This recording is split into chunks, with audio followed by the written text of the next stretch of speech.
Welcome, everybody, to Dead Talk Live. Our guest today is returning Steve Gonsalves from Ghost Hunters, which is premiering its newest season this Thursday, April 6th, on the Travel Channel and Discovery Plus. Steve, it's always a pleasure to talk with you, man. How you doing? I'm doing great. Thank you. How are you? Thank you for having me back. Oh, man, you kidding? I love this. I mean, you are like the OG. You guys are like the Oh, OG of paranormal investigators on television, especially. So let's get right down to it. I mean, you've been doing this for a really, really long time now. Uh, Long question cut short. Is there anything still out there that surprises you to this day? yes, there are a lot of things that surprise me, and we're always learning. Every investigation, every experience, everything we do, we always come away with a new perspective, and with that, also experiences and things that we hadn't quite experienced before, and that does happen. I know just recently, um, just a few months ago, we were filming, and I believe it may have been at the Bastille, or maybe even the Hoover Dam, but I had seen a moving black mass of sorts just sort of working its way through the environment, and I had never really seen anything like that Wow. before. It sort of Wow. took me, but that happens. I've seen things like that, and things that, of course, I've interpreted as shadow-like figures, but nothing really this clear and in depth and right in front of me. So things do surprise for sure. And there was another case where, whether you believe in the demonic side or you don't, I don't know how to explain what happened here, but we had called in the clergy, Hmm. to bless a home and to do what they do for the client. And I don't know what it was, but that house was different right after, and everybody noticed it. I mean, we were running around that house laughing and jovial with each other. People were smiling. And just, the day before, we were all like downtrodden and Yeah. feeling terrible inside. And, even the film crew, and as you know, they're not necessarily believers, and Yeah. they're just there to document what we do.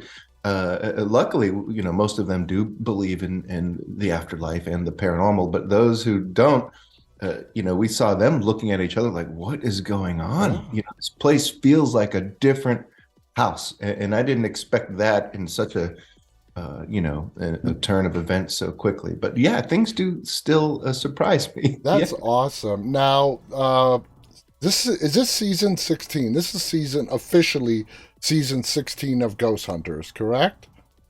It is, Yes. yes. Okay. Now, you guys premiere at what is now called the Bastille. It's a over 125-year-old building that was originally a jail. The place has seen numerous deaths.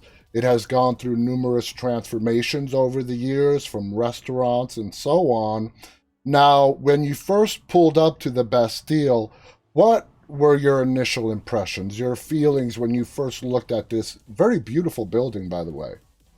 It is actually gorgeous. And what's interesting is some places you go to, they don't look haunted. They don't always look like a haunted, a prison or hospital. Sometimes they're quite beautiful. Yeah. And but this place, pulling up to it, it does have a beauty to it. But it was one of those places you go, oh, okay. But you can already feel while you're there. You're like, okay, I get it. That's California, Hanford, California, Yeah. is the exact city, but not a town that's known for its hauntings, or Hmm. or known for California in general, although does have some spots where there's a lot of activity. You don't immediately think I need to get to California Yeah. and look for the paranormal. It's just not one of those areas of the country that you're constantly getting feedback from.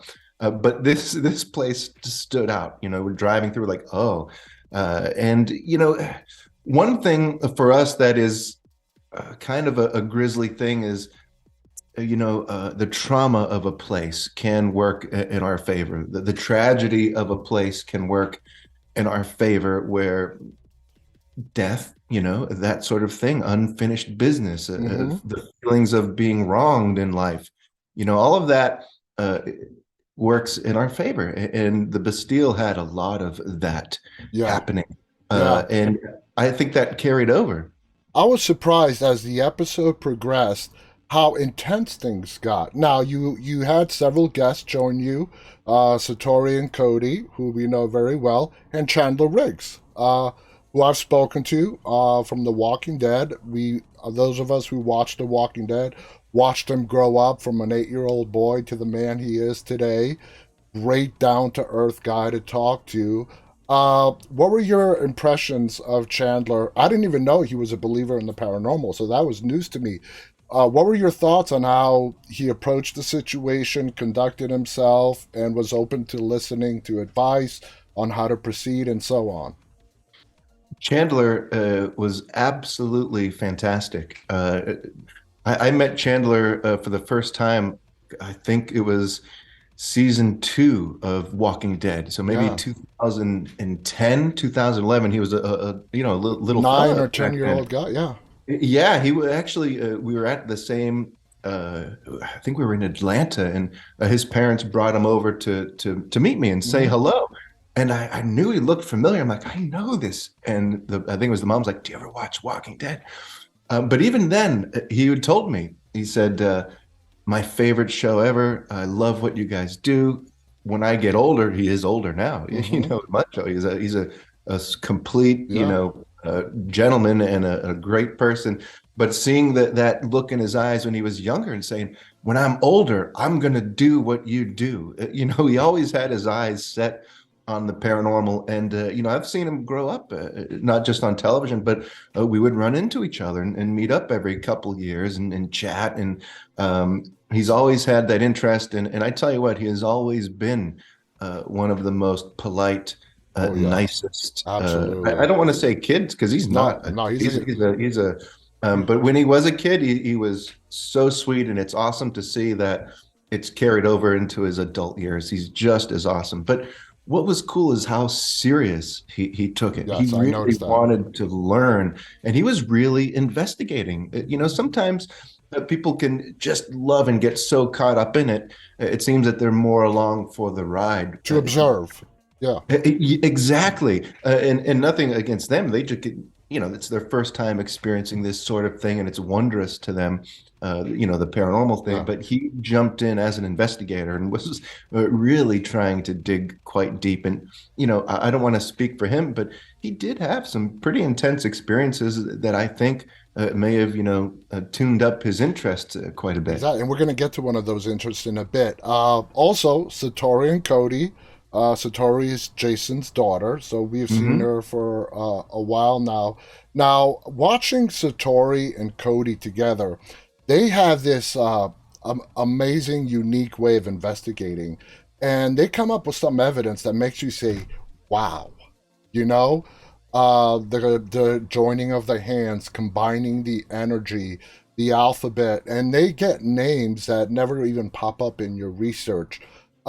What do you think about Satori and Cody and their methods? And does it even today blow you away the information they walk away from? I've known Satori obviously since she was in diapers. Yeah, Before I knew Jason. Oh gosh, I don't want to say it wasn't before she was born, but she was definitely in diapers. So I've known Satori her whole life, yeah, and Jay and I would come back from an investigation. This was before television, and his kids would be, looking for ghosts in their own house. It's just in the family. And they do have a unique way of doing things, and we get much the same sort of interactions, where you're trying to you're trying to communicate through verbalizations in the environment, whether that be for wrappings and sounds, or whether it be through verbal words. And they have a way of, they just thought of that technique on another level. Let's really pay attention and not just, hey, are you here? Let's yeah. hear back.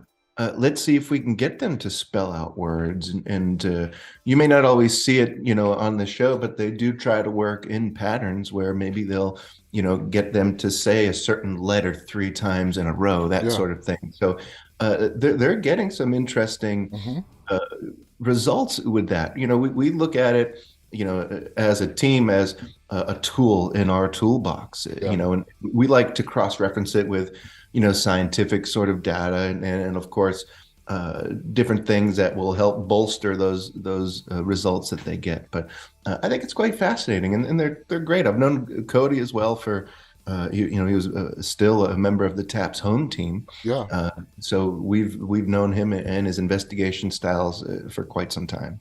It blew me away what they came away with, especially in this episode. Now, there was an interesting moment where you, Jason, and Chandler were on the first floor, and you say you can follow us, and then Chandler funnily says, "Well, you can follow him." But that got me thinking. You doing this for so long, do you have to constantly remind yourself not to become complacent? Maybe say the wrong thing where if that spirit energy hears you, it's not only going to follow you around the building, it may follow you outside the building as well. Yeah, that's a great question. You do have to think about those things and what you're, saying in the environment. There is something there with intelligence listening to you, or doing things, and for sure, you do have to think about that and what the sort of downriver effect of that would be. And some people do claim that things have followed them Mm. home. So I can understand Chandler if he's not ready for that sort of thing. Saying no, no, follow him. It was very funny. No, it was great. But quite frankly, I'm not that interesting. Nothing's following me home. If anything, I'm like, we came to his house. He's just playing video games. Like, get me out of here. But some people may have to worry about something following them home, and some investigators have, claimed that things have followed Yeah, them home. I don't blame Chandler for that. It was all in good fun. Um, but yeah, it can follow you around the building, can follow you. absolutely. It Absolutely. sure could. Now, when it was Satori, Cody, and Chandler, that's when they came up using their method of the alphabet. They came up with a name. And with Chandler's help, they uncovered something there was no way you guys were going to find that otherwise, unless something told you where to look. And that's a old pen, buried beneath the baseboard of a wall. I mean, what do you think about that? To uncover a piece of history like that buried in the walls of the Bastille. It was really fascinating to see, and everybody was sort of like, wow, like Yeah, where did this come from? And we've seen those sort of, not in such a direct way, obviously, but we have definitely had that kind of activity, and I guess you would say direct response in terms of trying to get somebody in the physical world to do or find yeah, something. We had a case, oh gosh, I want to say 15 or maybe even 20 years ago, where we had, through EVPs and disembodied voices and sounds, something lead us to an area where there was a book in a wall. And that wow, book in a wall did detail some grisly things and possibly even some murderous activity. Not so somebody who may have done something pretty grisly when they were alive dictated it, yeah, and you know buried it on the wall. yeah, Yeah, we found that, uh, and we were led to that through EVPs and disembodied voices and sounds, and we couldn't believe we found that. It was before the days of our show, so it's not documented in hmm that regard. But that type of thing is really cool to yeah. see. I mean Um, that really even the skeptics out there were like, oh man, wow. I mean, how exactly does that really work? There is another great piece of evidence when you guys are about to leave. You're even announcing, okay, we're stepping outside. And that's where we hear the loud metal hit the ground. Okay, you guys have to look around to try to find where that emanated from, and you discover it's about like a 2 foot long steel iron rod. And if you look at the dust outline, it wasn't shifted across the bed. It clearly looks like somebody picked it up, moved it, and dropped it on the floor. Now, it looks like a heavy piece of iron, maybe 5 to 10 pounds, but it was very loud. You guys kept your cool, kept your calm, and were very fascinated as to that you caught this poltergeist. What was your feeling on that? Because it happened as you were leaving. Do you interpret that as a message as, hey, don't leave yet, or yeah, get the hell out? To be honest, I think every case is different. That may be a way of saying, "Hey, I don't leave yet." I Hmm. haven't, maybe passed the message along that I'm waiting to, or you haven't discovered, or you don't even know I'm here yet. Yeah. Or it could be if we're dealing with something residual, it may have just have happened. But then again, if it was residual, it would be a case by case basis. Here, you're dealing with something in the environment and not just the sound, then likely it's not residual. It's going to be something with intelligence that can interact in the environment. But if it was just the sound, possibly something residual. But I think in the Bastille, we were dealing with something that has some intelligence to Oh, it, definitely. something that remembers its physical world and may be able to still see it and interact with it. So I believe that to be an intelligent haunting. Would it have happened if we weren't there? Maybe, I don't know, but I think it was trying to tell us something. I think it was saying, "Hey, uh, The you shouldn't timing be." was a little too coincidental. Yeah, Yeah. exactly. And it's funny, we see that a lot where you're about to leave a place and then something happens, and it is a phenomena. I have a documentary project where we were about to leave, and all of a sudden, that's when all of the activity Yeah. started to happen for us. On Ghost Hunters, that is something we've encountered quite a bit as a team. Taps, we encounter that, and I have a book project, a book in the works, and one of the chapter titles is actually "Sometimes It's When You Least Expect It." Yeah. And it's super true. And here at the Bastille, it's certainly that is a case of us least expecting it because we were ready. We were walking out. We Oh were, yeah, definitely. Yeah, you could see yeah. it. You guys were walking out. Now, in this case, you had a rare opportunity to get a trigger object from when the prison was in operation, and somebody tried to take their own life. That was the straight edge razor that you guys brought back to the Bastille. Now, considering that the interaction with that razor was kind of minimal, as an investigator, do you sort of take it and put that in the column? Okay, maybe the spirit of this person is not here anymore. It could be. You always have to keep everything in mind with the experiences. You need to think of intent. If it was the a spirit or person that we're trying to communicate with, does the intent make sense? Why would they do something? Why would they interact around certain objects? And we also, as investigators, and even people who are just enthusiasts of what we do as investigators, it's important to remember too that you don't need a death to have a haunting. You don't No, have to have that connection, and not every death becomes a haunting. exactly. So you can have a phenomena that isn't surrounding a certain person or a certain item, or maybe just haven't figured that out yet. But there doesn't always have to be that direct link of, there was a person there at one time who had this, and maybe they used it as, a bit of a Yeah, grisly a sort of thing, or maybe they did. It could also be with something like that, somebody just reacting to it as, an item. Oh, it's a straight exactly. razor. I had loved getting my hair cut. You'd never really know. I loved getting barbershop Yeah, shaves. You really don't know, and you need to think of intent and the why. It's all the who, what, where, when, and why. It all needs to make sense for you to consider it, you know, uh, an interaction with yeah. a specific person. Now, I asked Cindy Keza this question, and I'm going to ask you the same question. When it comes to poltergeist activity, there's sort of two schools of thought. Poltergeist activity can be caused by the emotions of a living person. If their emotions are so powerful, they could be thousands of miles away, but if they were at a location where something happened, they can manifest poltergeist activity at that location. The second school of thought is it comes from a dead person, a noisy ghost, which is the definition of a poltergeist. Cindy said she believes both are true and can happen. Do you agree with that, or do you lean more one way than another? I think it's both. I really do. I don't think there is any strict rules as to this happens, this doesn't, this can, it can't. When you're dealing with spirituality, if you're dealing with things that you see in the physical world, now we do know that that needs to, anything needs to obey the laws of science, or we're just not able to see it in our Yeah. physical world here.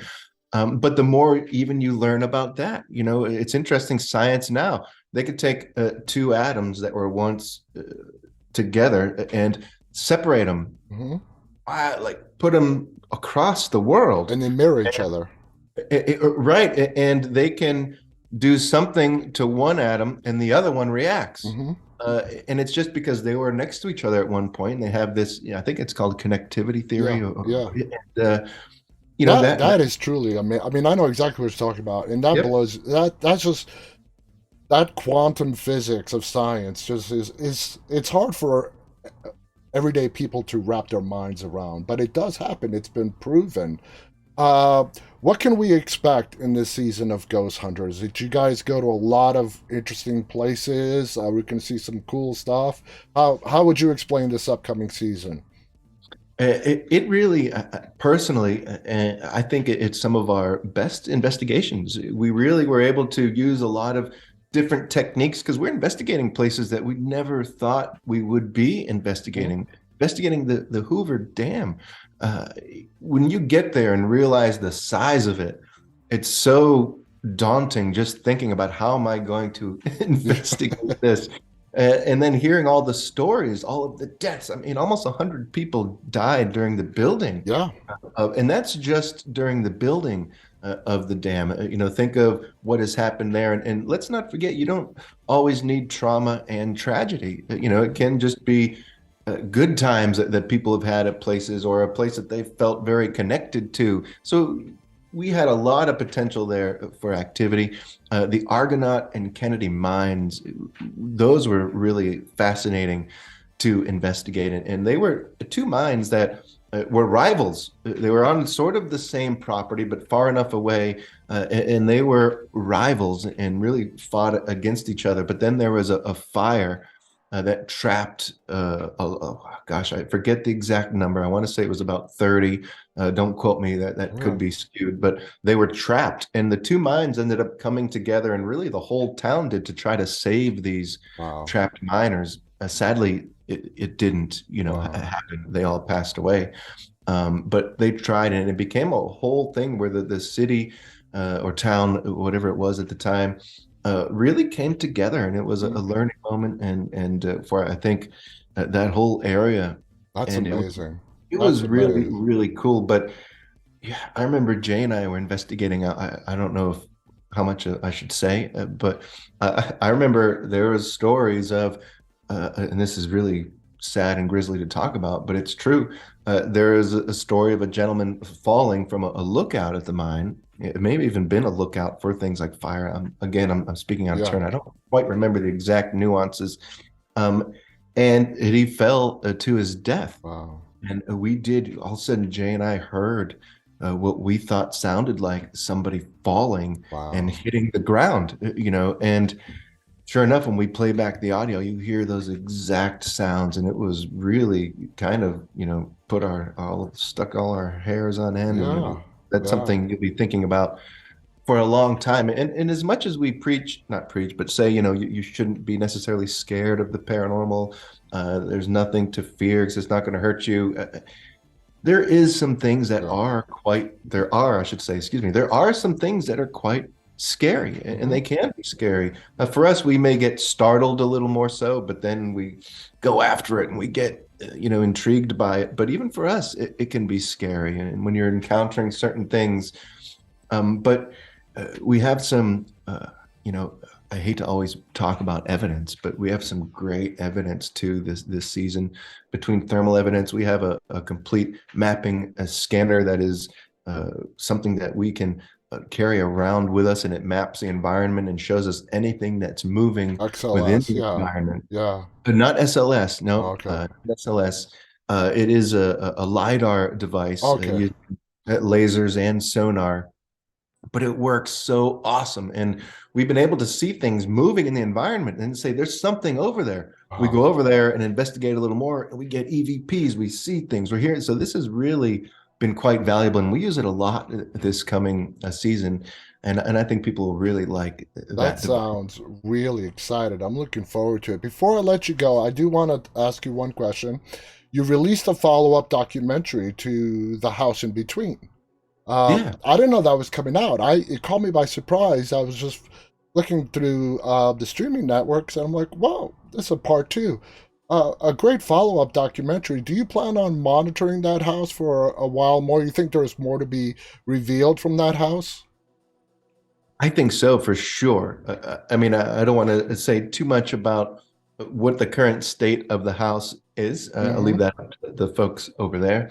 But it is still very much so being investigated. I think some of the activity has been ramped up a little bit, not because of what we're doing there, but I think because of introducing, the team there to different techniques and Mm-hmm. things that they're continuing to use. And we were able this time to get a geophysicist, Carolyn. You'll see her in the Mm-hmm. documentary. And we tried during part one. I tried for 4, 5, 6 months and was just nope, nope, nope. We'll lose our funding. Nope, nope. I'll get fired. Nope, nobody. But she was willing to, put herself on the line and come to the house and do some work. But what's interesting about that is she still goes to the house and does research on her own, just because she's so fascinating excuse me, so fascinated by what happened there Yeah. that she can't quite let it go. She wants more answers. As She a wants to scientist, learn that's what more. they want. They want to know what is causing it. That's the curiosity that drives science. Steve, this has been an amazing chat. We've been on for almost 30 minutes. I can't believe that. Guys, the new season of Ghost Hunters is premiering this Thursday, April 6th on the Travel Channel and Discovery Plus. I had the honor of watching the premiere episode. It's great. Chandler Riggs is a guest star from The Walking Dead. Satori and Cody also joined the investigation, along with Steve, Jay, Shari, Tango. The whole group is there. Congratulations. It's going to be another great season. I want to thank our audience, those of you guys who we have a great, nice live audience for a Tuesday afternoon, for tuning in live, and those of you who'll be watching this later on. Again, a big thanks to our guest, Steve Gonsalves. From all of Thank you. us, stay safe and stay walking. Bye, everybody.